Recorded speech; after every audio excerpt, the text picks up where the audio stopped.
মিরপুরে বাজছে বিপিএল এর ঘণ্টা। টি-20-র ঘরোয়া আসরকে ঘিরে এবার দর্শকদের বাড়তি আগ্রহ।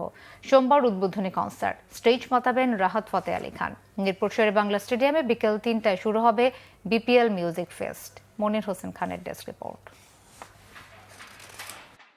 বিপিএল এর একাদশ আসর শুরু হচ্ছে জমকালো মিউজিক ফেস্টে। মিরপুরের হোম অফ ক্রিকেটে বিপিএল এ প্রথম আকর্ষণ কনসার্ট। স্টেজ মাতাবেন রাহাত ফতে Ali Khan.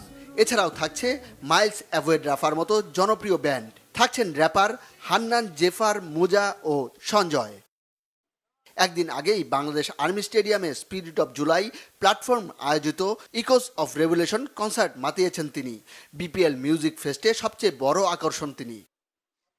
Echoes of revolution কনসার্টে সম্মানী নেননি রাহাত ফতে আলী, তবে বিসিবির কাছ থেকে নিচ্ছেন প্রায় 3,40,00,000 টাকা। শুধু ঢাকায় নয়, মিউজিক ফেস্ট হবে সিলেট, চট্টগ্রামেও। কনসার্টের সঙ্গে শহরে শহরে ঘুরবে ট্রফি। মিউজিক ফেস্টে ঢাকা, চিটাগং, সিলেটে ট্রফি ট্যুর হবে একটা। যে বিপিএল যে ট্রফি, এগুলো আগে করেছি কিনা আমি জানি না, বাট আমাদের এই মিউজিক ফেস্টের টাইটেল স্পন্সর হিসাবে মধুমতি ব্যাংক আসছে, and they are kind enough to pay 5 কোটি টাকার কাছাকাছি, which is a good amount. Fest উপলক্ষে বেলা 2:30টায় খোলা হবে স্টেডিয়ামের গেট। বিকেল 4:30টার পর আর কোনো দর্শককে ঢুকতে দেওয়া হবে না স্টেডিয়ামে। 30 ডিসেম্বর পর্দা উঠবে বিপিএল এর মাঠের ক্রিকেটের। Monir Hossain Khan, Bangla vision sports desk.